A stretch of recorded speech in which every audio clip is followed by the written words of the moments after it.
Assalamualaikum warahmatullahi wabarakatuh. Assalamualaikum warahmatullahi wabarakatuh.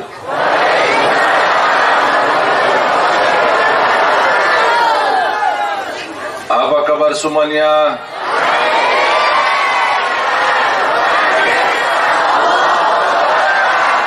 Alhamdulillah, syukurillah. Alhamdulillah, alhamdulillah, alhamdulillah. Ashhadu an la ilaha illallah wa ashhadu anna Muhammadan abduhu wa rasuluh.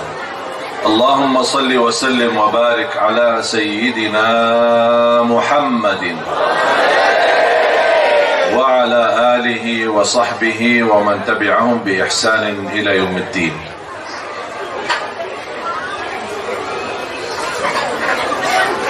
Para alim ulama, para kiai, para asatiz, guru tercinta, para pimpinan daripada Yayasan Al-Mahmudi Lil Muhibbin, semua keluarga besar, dan Al-Mukarram Al-Fadil Al-Hajj Al-Habib Ahmad bin Umar Al-Mihdar, dan semua keluarga besarnya, alim ulama, para kiai, para asatiz, para pembina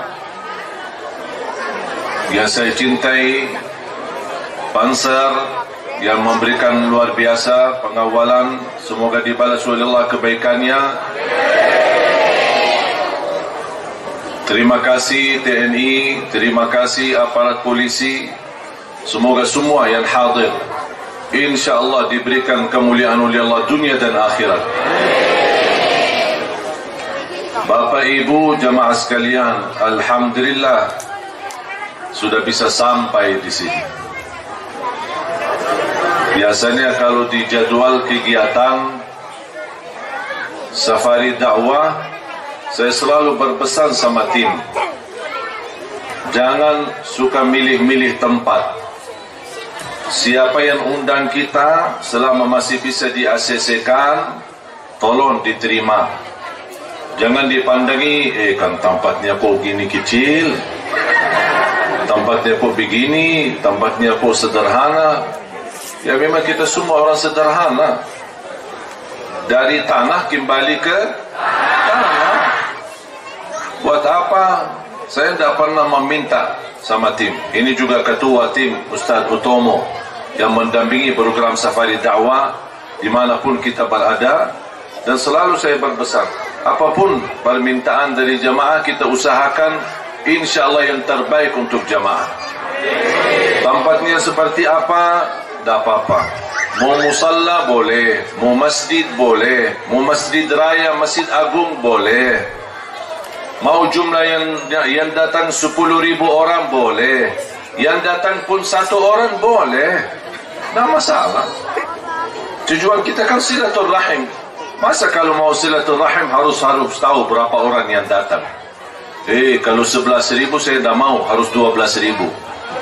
Tidak ada begitu. Alhamdulillah kita sederhana, terima apa yang kita bisa datang, apa yang kita bisa ACC-kan, insyaallah kita terus memperjuangkan yang terbaik untuk masyarakat Indonesia. Apalagi semenjak saya menjadi rakyat Indonesia, berarti sama harus saya belajar menjadi rakyat Indonesia yang insyaallah mulia akhlaknya, yang insyaallah amanah dan jujur, dan insyaallah menjadi orang yang meniru akhlak Nabi Muhammad sallallahu alaihi wasallam. Sebenarnya jamaah sekalian, banyak masalah dan persoalan di tengah kita. Apalagi sekarang pandemi COVID-19, rasanya tidak nyaman, biarpun terbatas, tapi Masya Allah, menggunakan masker bisa, cuci tangan bisa, kayaknya jaga jarak itu susah. Gimana Pak? Jadi aparat keamanan kita bingung. TNI polisi gimana ini? Akhirnya polisi sama TNI tercepat juga ikut. Yang penting mudah-mudahan Bapak Ibu aman-aman saja. Mudah-mudahan sehat. dan dilindungi oleh Allah dari segala bala dan wabah. Amin.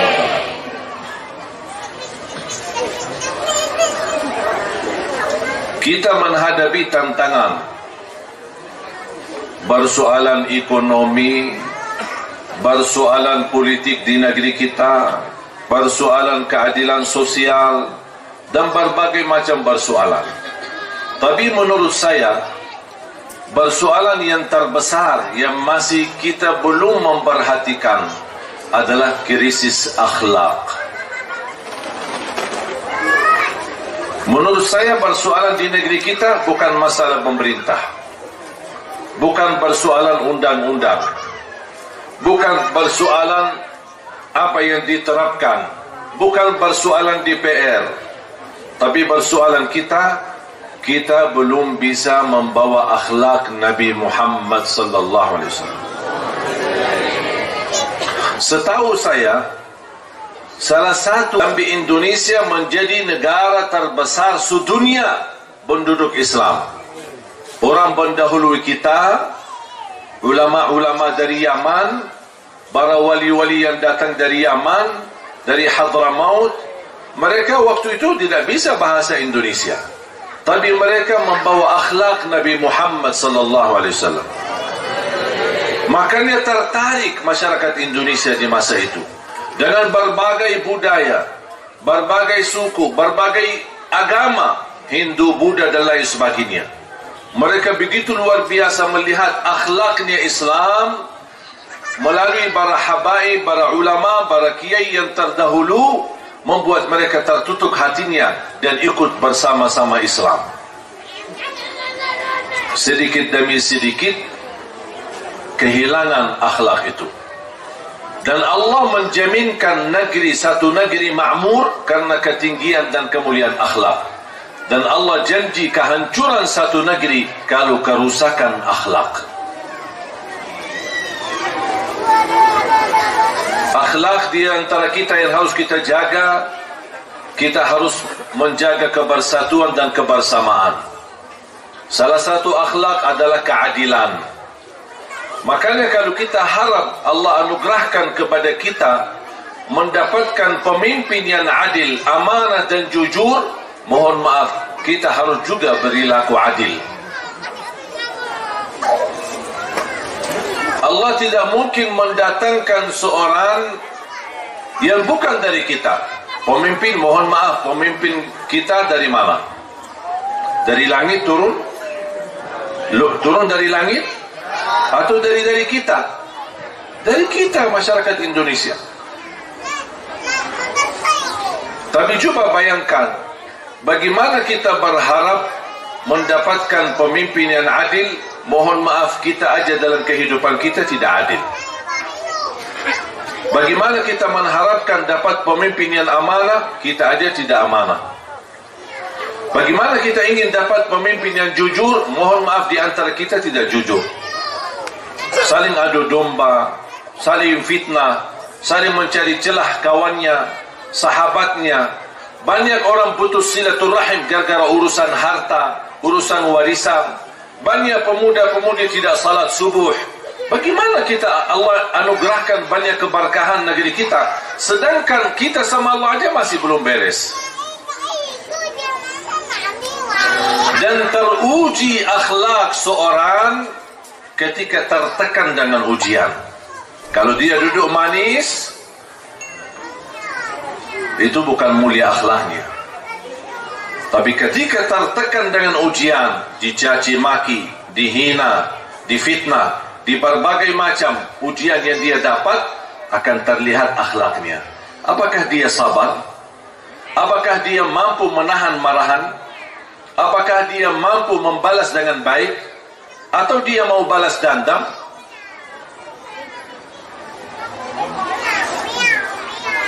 Dan apa yang saya jalankan selama saya berada di Indonesia, bahkan dulu waktu saya lahir besar di Madinah, saya hanya punya satu tujuan. Saya ingin menjadikan hidupku semua meniru Nabi Muhammad sallallahu alaihi wasallam. Berpakaian cara Nabi Muhammad, Mungkin Bapak Ibu bisa pakai baju-baju biasa yang tidak pernah dipakai oleh Nabi Muhammad. Itu bukan persoalan. Karena budaya dulu di zaman Nabi Muhammad kan bisa berubah. Budaya kebiasaan soal pakaian. Tapi kita bisa meniru Nabi Muhammad dalam berpakaian. Nabi Muhammad kalau berbaju, menggunakan bajunya atau pakaiannya, masukin tangan kanan dulu, baru yang kiri. Kita bisa nggak tiru itu? Bisa. Baki celana, baki kamis, baki baju, baki seragam, apa saja, masukin tangan yang kanan, baru yang kiri. Kenapa? Meniru Nabi Muhammad SAW. Baki celana, saya masukin kaki yang kanan, baru yang kiri. Kenapa? Meniru Nabi Muhammad SAW. Saya punya anak yang paling kecil 1,5 tahun. Biasanya kalau saya suka pakein baju, saya selalu, namanya anak-anak, kadang-kadang suka majuin kaki yang kiri. Saya bilang, kaki yang kanan, meniru Nabi Muhammad. Walaupun dia tidak faham apa itu Nabi Muhammad. Dia siapa itu Nabi? Namanya anak-anak kecil. Tapi saya ingin, dia dari kecil terdengar di telinganya, dan tersimpan di hatinya. Apapun yang saya lakukan adalah meniru Nabi Muhammad. Lama-kelamaan dia akan bertambah tumbuh besar. InsyaAllah akan bertambah cinta dia kepada Nabi Muhammad SAW. Minum bagi tangan kanan, meniru Nabi Muhammad. Sekarang pemuda zaman sekarang, termasuk anak-anak kita, semuanya punya idola. Anak-anak kita nangis-nangis minta dibeliin baju bola sama ibunya. Tapi yang ada tulisan Ronaldo, yang ada tulisan Messi. Idola, suka nonton bola, suka main-main mereka, walaupun mereka itu kafir. Idola mereka.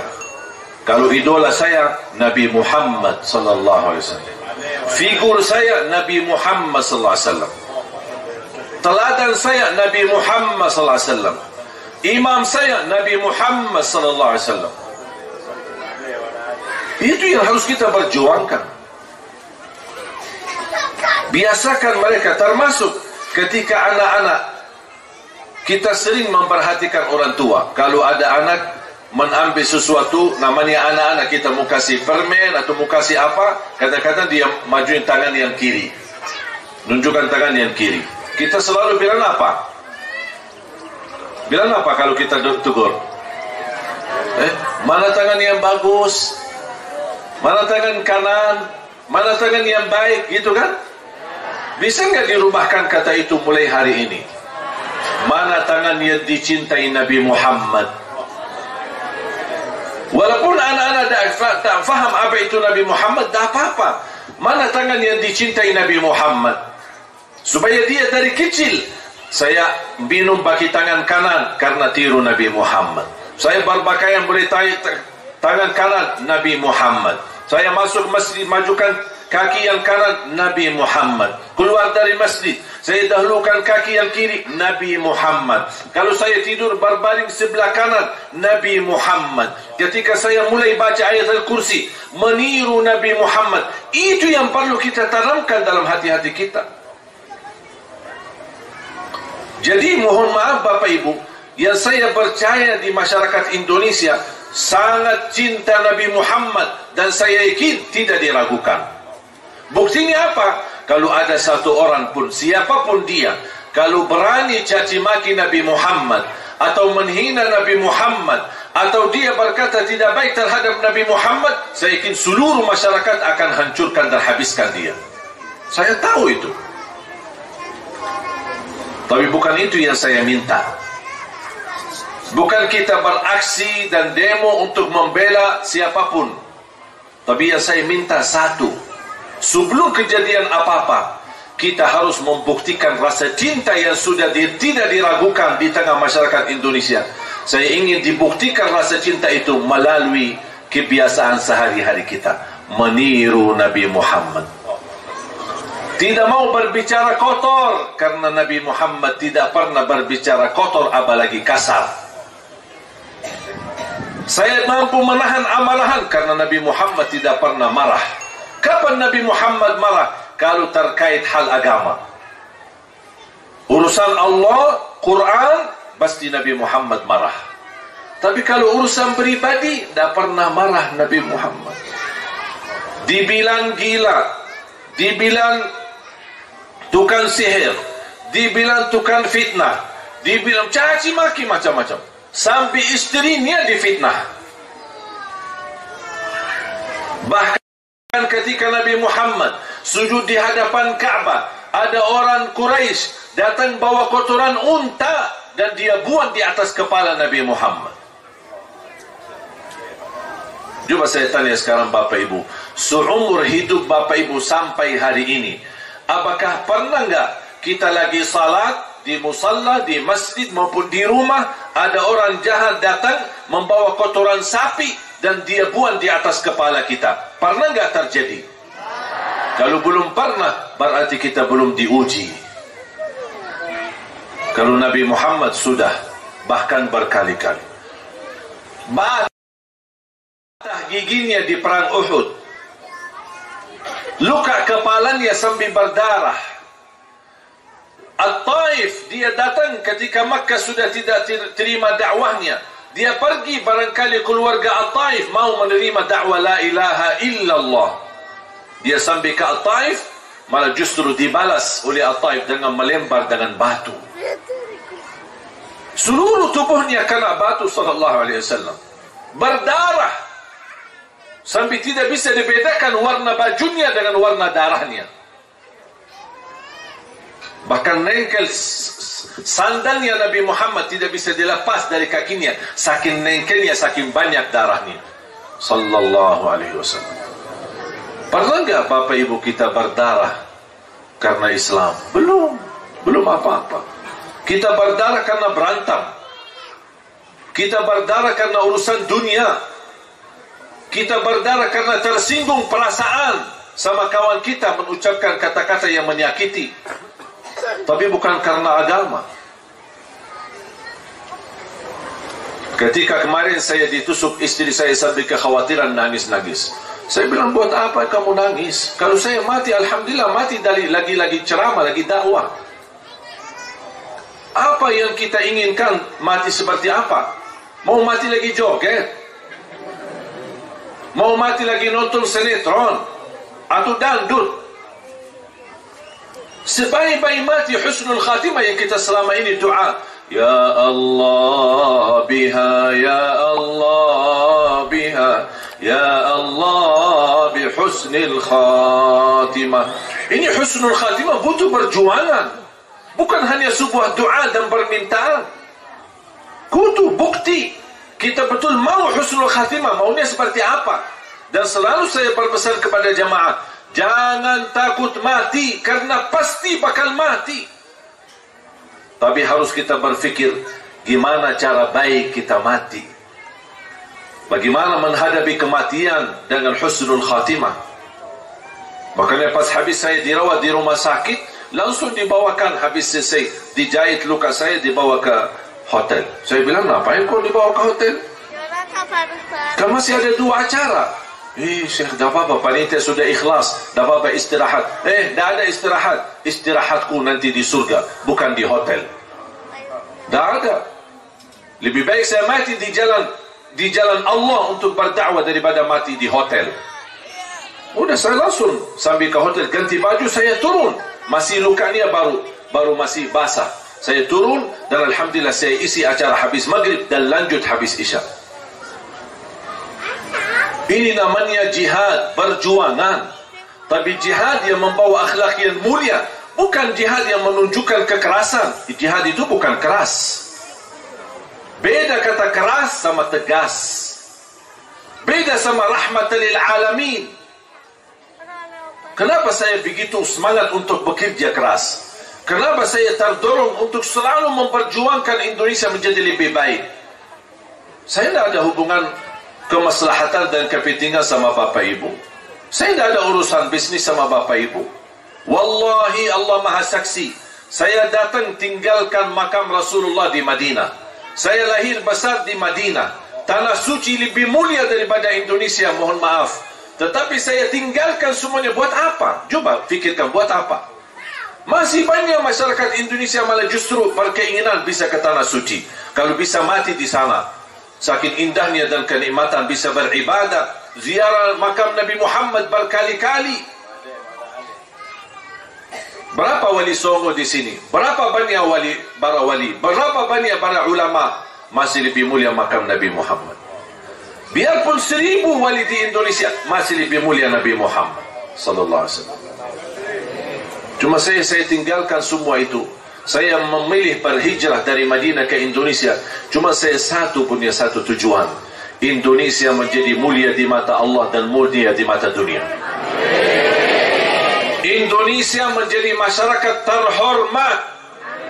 Di Indonesia, walaupun dia keluar negeri, dimanapun dia pergi, dilihat paspor Indonesia, dihormati. Ini fantasnya dan layak untuk orang Indonesia. Dan saya bangga, alhamdulillah, ketika saya di Indonesia menemukan sejarah. Ternyata saya asal usul ada darah lewat Indonesia. Walaupun ibu dulu tidak pernah cerita, tapi saya tahu ceritanya pas saya sudah di Indonesia. Saya menemukan sejarah keluarga.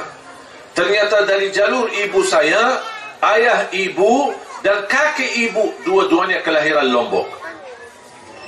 Kakek ibu saya nikah sama orang Lombok dan istri kedua dia. Istri kedua Bumi Ayu, Jawa Tengah.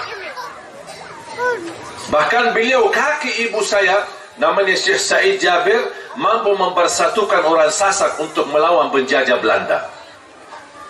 Sambil penjajah Belanda sakit hati, itu orang Arab ini yang tinggi, itu orang yang tinggi, ini yang bahaya ini, tolong bisa ditangkap.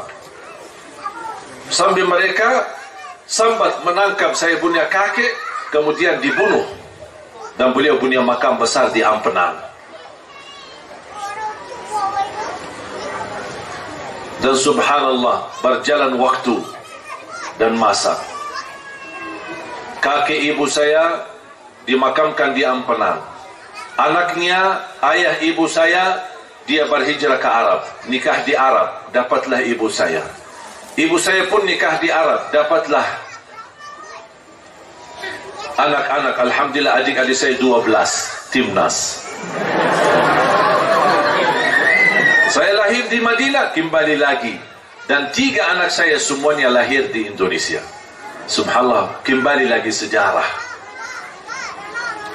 Makanya saya bangga karena alhamdulillah bisa kembali, walaupun kampung halaman saya di Madinah, tapi saya merasa asal usul saya lewat ibu adalah Indonesia. Makanya pas saya periksa di rumah sakit, dokternya pun kaget. Subhanallah, darahnya merah putih. Bersyukur, wallahi Bapak Ibu, Indonesia memiliki banyak kenikmatan, banyak kelebihan, banyak anugerah. Tinggal hanya satu, kita syukuri dan kita jaga, supaya Allah tambahkan nikmat. La in syakartum la azidannakum. Kita terus memperjuangkan yang terbaik. Selain kita membangun program tahfiz,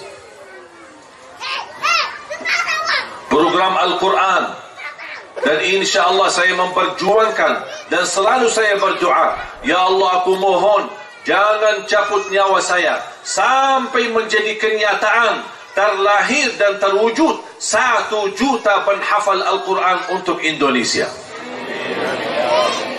Itu selalu doa saya.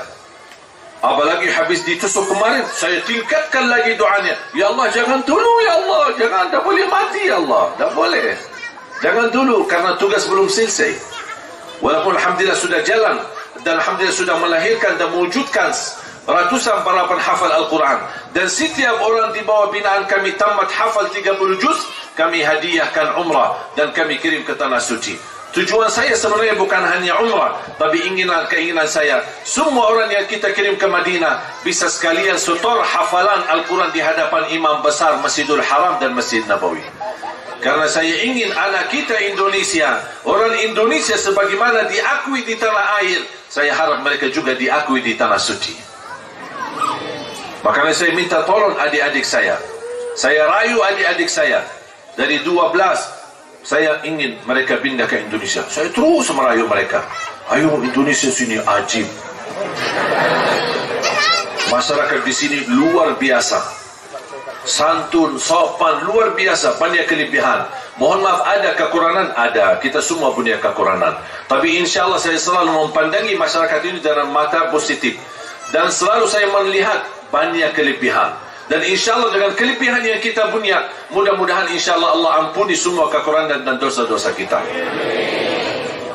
Saya rayu, alhamdulillah berhasil mendatangkan 7 adik kandung saya. Ada yang laki, ada yang perempuan. Supaya mereka tidak bosan dan tidak ingin pulang ke tanah suci, langsung saya nikahkan di Indonesia. Supaya mereka betah. Yang perempuan saya nikahkan sama laki Indonesia, yang laki-laki saya nikahkan sama perempuan Indonesia. Jangan khawatir Bu, masih ada lagi. Bahkan saya dorong adik-adik saya, kalau boleh masing-masing istri 4, dan setiap istri melahirkan anak-anak 1 lusin, dan semuanya menjadi penghafal Al-Quran. Setuju bapak-bapak? Ibu-ibu? Ibu-ibu. Ibu ini kan untuk Al-Quran. Demi kebaikan. Supaya Islam jaya. Tak boleh. Keras kepala ibu. Doakan yang terbaik. Makanya program 1 juta penghafal Al-Quran saya harap menjadi bukan milik Ali Jabir, tapi saya harap menjadi milik kita bersama. Amal saleh kita bersama, perjuangan kita bersama. Mungkin Bapak Ibu merasa dirinya gagal menjadi penghafal Al-Quran, tapi insya Allah dengan kita memfasilitasi para penghafal, mendukung mereka, membimbing mereka, insya Allah walaupun kita besok meninggal dunia, walaupun belum hafal Quran, tetap mendapatkan syafaatnya Al-Quran, karena kita ikut memfasilitasi mereka untuk bisa menghafal Al-Quran. Semuanya bisa menjadi keluarga besar Ahlul Quran. Alhamdulillah program 100 markas itu berjalan. Sampai setiap kunjungan safari dakwah kami luar biasa dapat perhatian dari masyarakat. Dan kepercayaan ini, jujur saja Bapak Ibu, semenjak saya berada di Indonesia, semua perjuangan kita murni dukungan dari masyarakat Indonesia. Tak ada yang dari Arab. Mohon maaf, saya bukan keturunan Raja Salman. Tapi alhamdulillah kepercayaan dari Bapak Ibu, dari jamaah umat Islam di Indonesia terwujud. Walaupun kita baru melangkah 2 tahun ini, tapi alhamdulillah terus sedikit demi sedikit. Dan saya selalu yakin 1 juta memang angka besar. Walaupun jaraknya panjang, tapi kalau kita berlangkah pasti akan sampai. Kalau jarak yang dekat, kalau tidak pernah berlangkah, tidak bakal sampai. Betul? Makanya terus apa yang kita bisa terus. Dan alhamdulillah ketika kami berjalanan safari dakwah, luar biasa respon dan dukungan dari masyarakat. Tahu nggak Bapak Ibu, dukungan yang terbesar dan terbaik sepanjang kami safari dakwah di Riau sampai di Pekanbaru, sampai ke pulau-pulau Bengkalis dan lain sebagainya. Kita sampai juga ke Lampung kemarin, sampai juga di beberapa daerah di Jawa Tengah, kemudian sampai ke Jakarta, Bandung, Cicalengka, Purwakarta, Purbalingga, banyak yang kita datangi. Dan subhanallah, yang terbaik dukungan dari jamaah umat Islam adalah Manado. Justru di Manado. Orang berkata Manado ini tantangannya luar biasa, karena dihitungkan umat Islam sama yang non-muslim. Tapi ternyata di sana justru yang terbesar dukungan. Sampai ada yang wakafkan tanahnya, ibu-ibu mewakafkan emasnya. Sampai kemarin, dan setiap ada titik wakaf, langsung insya Allah kita jadikan tempat ini menjadi pusatnya. Insya Allah menjadi pelajaran Al-Quran untuk Indonesia. Kemarin di Pekanbaru kita letakkan batu asas untuk bangunan pesantren. Sampai insya Allah 6 lantai. Kita juga terakhir waktu di Batam juga letakkan batu. Dan insya Allah kita di Kabupaten Malang dan juga di Kota Malang, insya Allah kita akan terus melanjutkan membangun pusatnya melahirkan para penghafal Al-Quran. Dan insyaAllah di Batur ini insyaAllah mudah-mudahan menjadi salah satu lokasi yang melahirkan para penghafal Al-Quran. Wallahi saya percaya dan yakin insyaAllah dari kampung bapa ibu ini akan terlahir imam besar untuk Indonesia, terlahir para penghafal Al-Quran untuk Indonesia. Yakini bapa ibu, ya harus yakini, karena kita sama Al-Quran. Al-Quran ini bukan kitab manusia, ini kalamullah yang sempurna, yang suci, yang rahmatan lil alamin. Jangan takut, kalau selama bersama Al-Quran pasti dijamin kemuliaan dunia dan akhirat.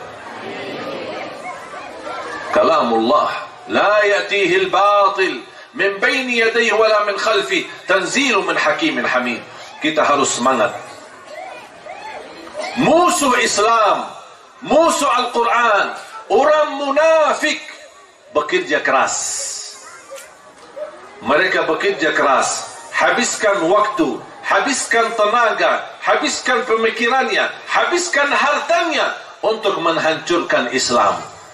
Kita pula harus bekerja keras, membangun Islam, membangun berhadapan, membangun akhlak yang mulia, dan juga kita membangun para kadar-kadar penghafal Al-Quran. Dan tapi kita tidak ada niat untuk menghancurkan mereka.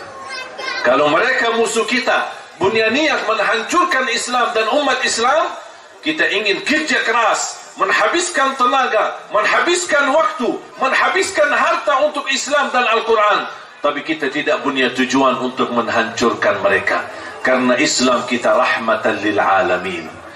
Sama musuh kita pun kita kasih sayang, karena dia belum tahu.